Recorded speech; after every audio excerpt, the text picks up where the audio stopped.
One of the many cars that I wanted when I was in high school was a first-generation Toyota 4Runner. They always looked like they were so much fun. Or maybe it was just that I had a huge crush on John Dennis who had one. Anyway, list-loving internet folks, here are 4 fun things to do in your 5th-generation Toyota 4Runner. Check out that TRD Pro. It's rad. Number 1, get it on dirt. The Toyota 4Runner is a bit of a holdout, one of the last true sport utility vehicles in its class that is body-on-frame construction. There are 6 trims available on the 4Runner: the base SR5, SR5 Premium, and the top-of-the-line Limited, which you can get as rear-wheel drive with an automatic limited slip differential, but also an optional 4-wheel drive with active traction control features or center locking differentials.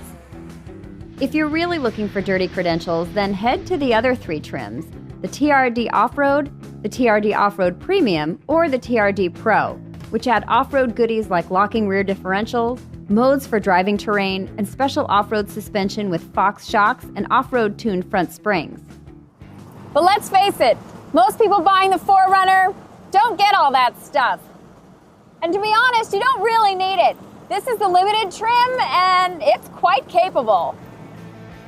The Limited trim's got skid plates like the TRD Off-Road and Off-Road Premium have, and the same 33-degree approach and 26-degree departure angle as the TRD models do.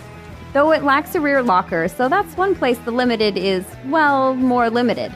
But go on, get it on dirt. Number 2, get it on dirt. Yes, that was also number 1. Okay, play along. Now, design-wise, though this is an elder statesman in the category, the 4Runner is still really good-looking. Good-looking enough that you can take to somewhere fancy, like La Quinta. It's La Quinta. Who says you'll never wear a bridesmaid's dress again? Inside, its age is more obvious, even though this does have perforated leather seats and a leather-trimmed steering wheel, which is standard on all trims.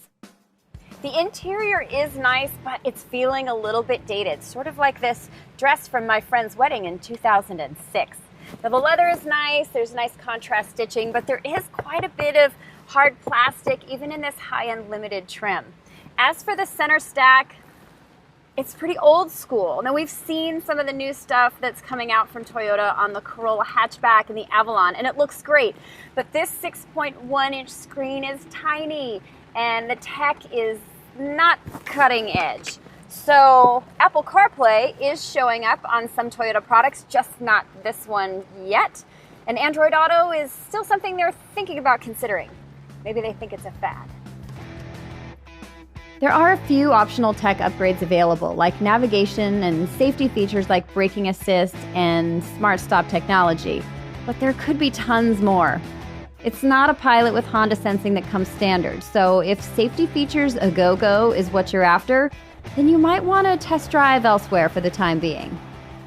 Okay, let's talk about how it drives. On the road, it's well-mannered.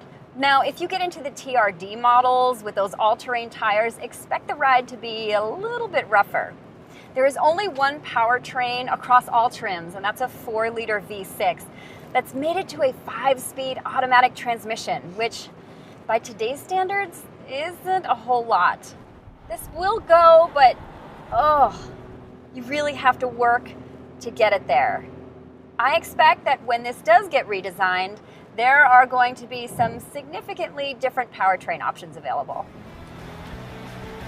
But get it on dirt, and it suddenly feels more at home with that low-range torque and 4-wheel drive traction.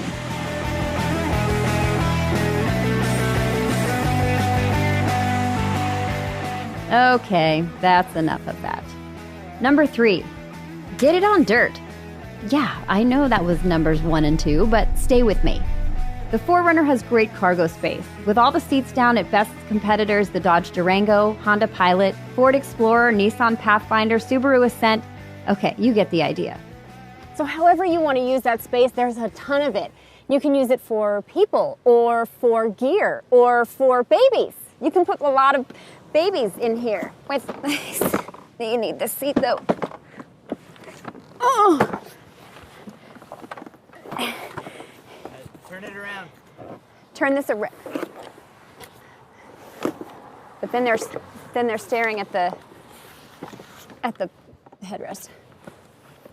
You know what, never mind, I don't have kids, I don't need to know how to do this. But you can take them to the amusement park or to the beach or to a water slide, which kids love. And you probably have a lot of kids. Oh, God. Ugh. Or you could just combine all of those things and take all of your friends and family off-roading. Hang on, baby. Finally, number 4, get it on dirt. No, this is not a gimmick. This one actually makes the most sense. The base model SR5 starts around $36,000, including destination charges. For this limited, with all the bells and whistles and additional running boards, it'll cost you closer to $48,500. That's not chump change, especially for something that should be at the front of Toyota's line for a redesign. Gas isn't exactly cheap either. The EPA estimates that the 4Runner gets 17 miles to the gallon in the city and 20 or 21 on the highway, depending on whether you have four-wheel drive or not. Whenever the updated 4Runner arrives, we're guessing there will be some additional fuel efficiency measures incorporated. Okay, so my point is, if you're going to spend all of your hard-earned money on this vehicle, then you may as well have it give back to you in fun. And who knows, maybe if Toyota sees a lot of these off-road, they'll be more reluctant to turn it into a unibody mall crawler anytime soon. I promise you, the more that you're on dirt, the funner your 4Runner. Hey, John Dennis, if you're watching this,